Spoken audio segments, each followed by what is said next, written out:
Eu vou falar agora sobre direito civil, a sua parte geral, a introdução ao estudo do direito, que nós chamamos aí também de IED. Então, começando, norma jurídica. Antes eu peço que você curta, compartilhe e se inscreva no nosso canal. Então vamos lá, norma jurídica. Norma é um preceito que determina certo comportamento. Quando o comportamento adotado por um sujeito equivale àquele expresso pela norma, disse que esta foi respeitada. Por outro lado, quando ocorre transgressão a tal preceito, haverá a imposição de uma sanção pelo Estado, de maneira coercitiva. Nesses casos, a norma passa a ser qualificada como norma jurídica.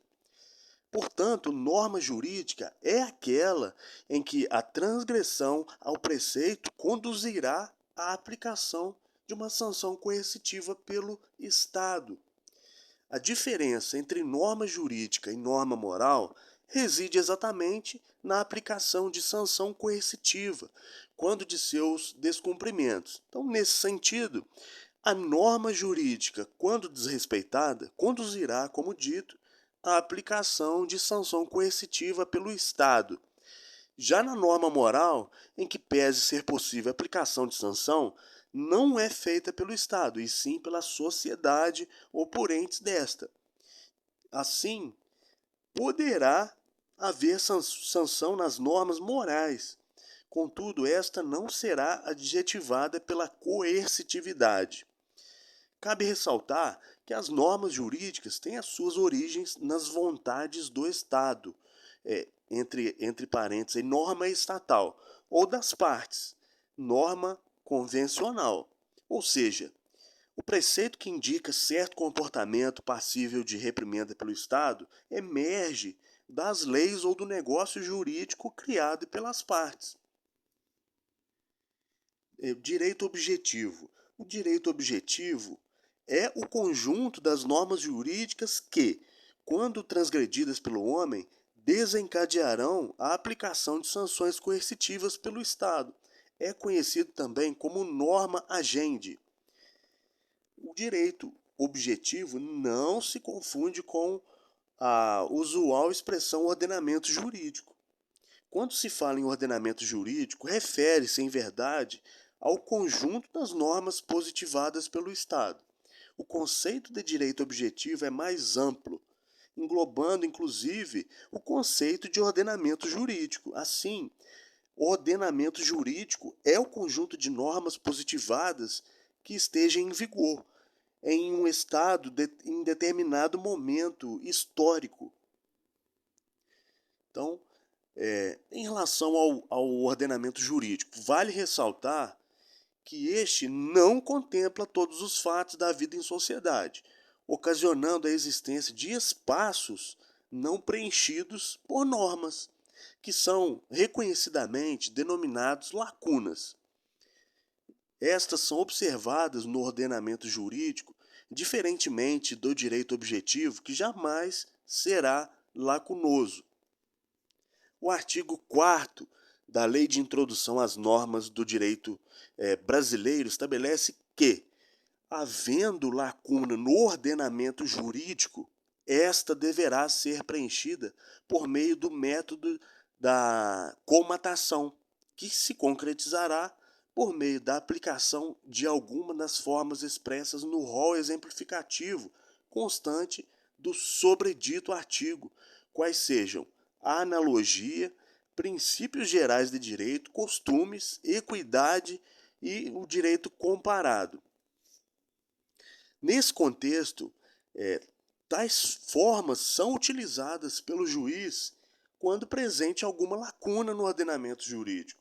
Quando há alguma lacuna no ordenamento jurídico, o juiz, o magistrado, utiliza dessas formas para o seu julgamento. Então, nesse contexto, é correto dizer que a lei brasileira traz expressamente um método para preencher as eventuais lacunas existentes. Direito subjetivo. A norma concede a cada indivíduo a faculdade de agir ou não.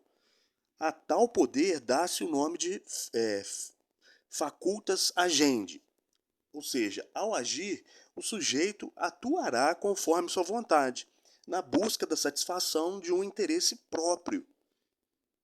Para a doutrina, majoritária, o direito subjetivo é a expressão da vontade individual, que se concretizará através da busca de um resultado, da realização de um interesse, já que há manifestação de vontade sem um objetivo.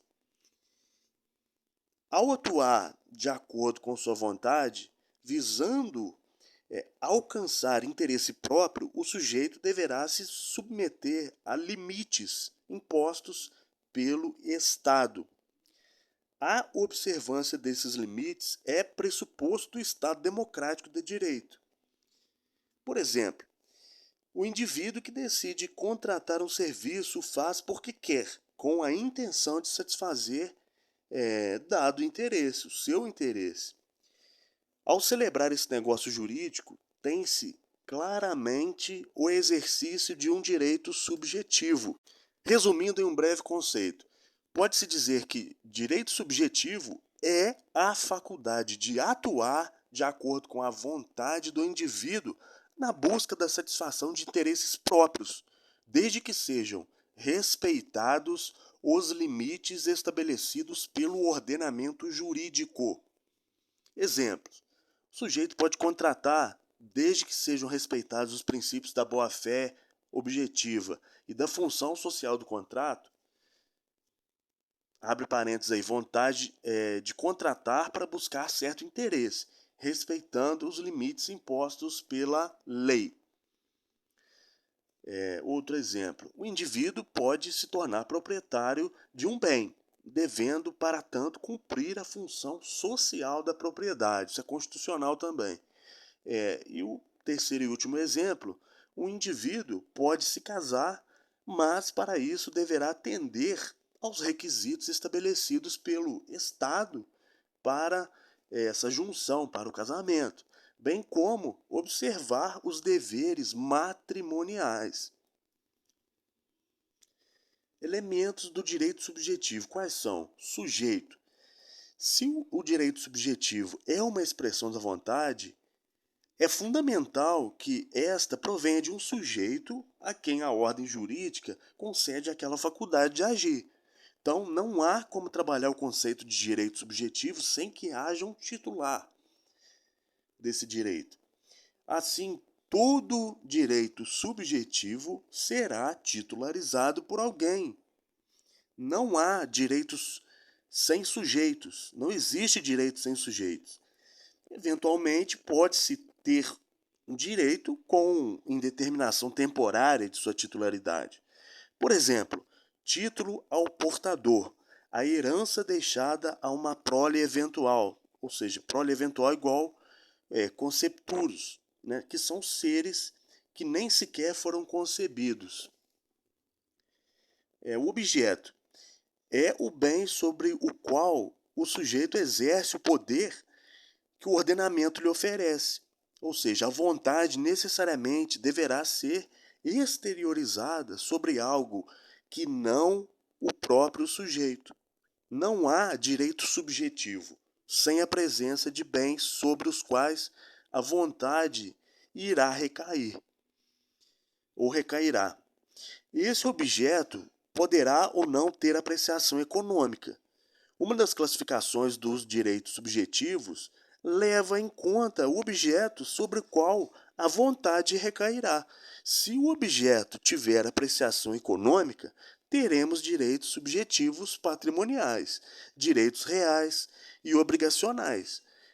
E se não houver apreciação econômica, tem-se os direitos existenciais, direitos da personalidade. Bens da personalidade. O que são? Os atributos inerentes à condição de ser humano por terem a possibilidade de sofrerem os influxos da vontade de seu titular. São denominados bens da personalidade. Então, por isso, pode-se deliberar sobre o seu nome, imagem e privacidade. Então, em regra, o ser humano será apenas titular de direitos. Entretanto, alguns bens da sua personalidade podem pontualmente vir a ser objeto de direito. Podem vir a ser objeto de direito. Por exemplo, cessão de direito de imagem. Relação jurídica é o elemento de litigação entre dois ou mais sujeitos, integrando-se a vontades destes. Consiste, então, no elo que se forma a partir da manifestação de vontade. Interessante observar que a parte geral do Código Civil divide seus 3 livros de acordo com os elementos do direito subjetivo. Então, vou fazer aqui um quadro aqui, um esquema aqui. Código Civil, parte geral. Livro 1, das pessoas, primeiro elemento, sujeito. No próximo quadro, livro 2, dos bens. Segundo elemento, objetivo. Livro 3, dos fatos jurídicos. Terceiro elemento, relação jurídica. Abuso do direito. O abuso do direito se configura quando o exercício de um direito subjetivo persegue apenas o interesse próprio, esquecendo-se do interesse social. O legítimo exercício de direito subjetivo deve atender a interesses próprios, ou seja, individuais, e aos da coletividade. Caso contrário, tem-se a figura do abuso de direito. Ou melhor, abuso do direito. A verificação do cumprimento do entendimento de uma função social e dos demais limites impostos pela lei será realizada por um juiz, diante das circunstâncias de um caso concreto que lhe seja apresentado. Ou seja, uma parte, o juiz no topo, e a outra parte, simplificando assim de maneira mais simplificada.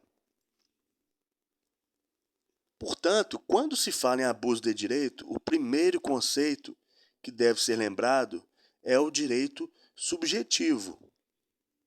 A lei exemplificativamente elenca os limites que devem ser respeitados, sob pena de se caracterizar o abuso do direito.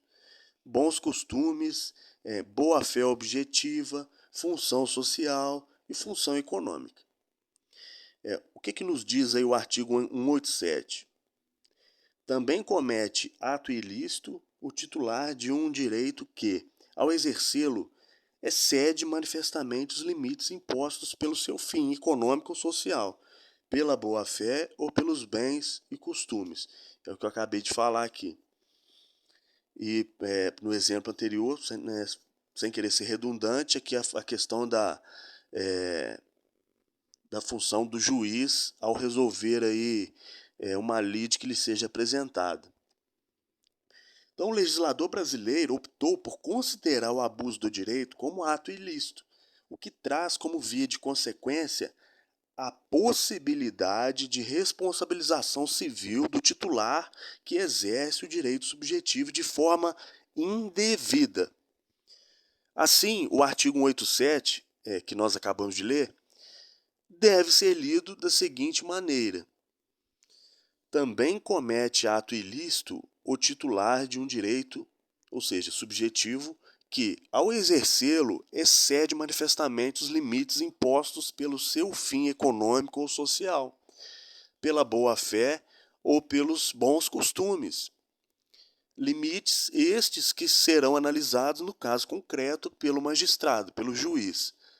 Então, deve-se recordar que a figura do abuso do direito foi inserida pelo legislador no Código Civil de 2002, como verdadeira cláusula geral, ou seja, ao se elaborar a norma, deixou-se uma janela proposital por onde o juiz fará penetrar os valores consagrados pela Constituição, a norma é vaga, cabendo ao juiz concretizá-la.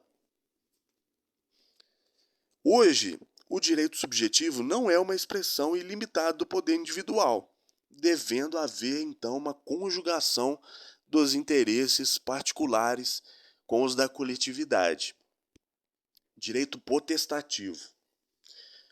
O direito potestativo é o poder concedido pela lei ou pelo contrato para que seu titular possa atuar unilateralmente, criando, modificando, extinguindo direitos na esfera alheia. Este outro sujeito ficará submetido a tal poder, não tendo qualquer conduta exigível, a não ser suportar o exercício dessa potestade, encontrando-se em estado de sujeição. Não tem qualquer prestação a ser adimplida. Por esse motivo, os direitos potestativos são denominados direitos sem prestações ou invioláveis. Okay? Não se há que confundir direito subjetivo com direito potestativo. A título aí exemplificativo, o direito potestativo se expressaria, dentre outras hipóteses, naquelas situações em que se permite a um contratante resiliar o negócio unilateralmente ou reclamar os vícios redibitórios encontrados na coisa adquirida. Nesse contexto, por razões de segurança jurídica, a lei ou o contrato que criam um direito potestativo estabelecerá, via de regra, prazos para o exercício desse poder, sob pena de extinção desse direito. Tais prazos de exercício de um direito potestativo são denominados prazos decadenciais ou de caducidade.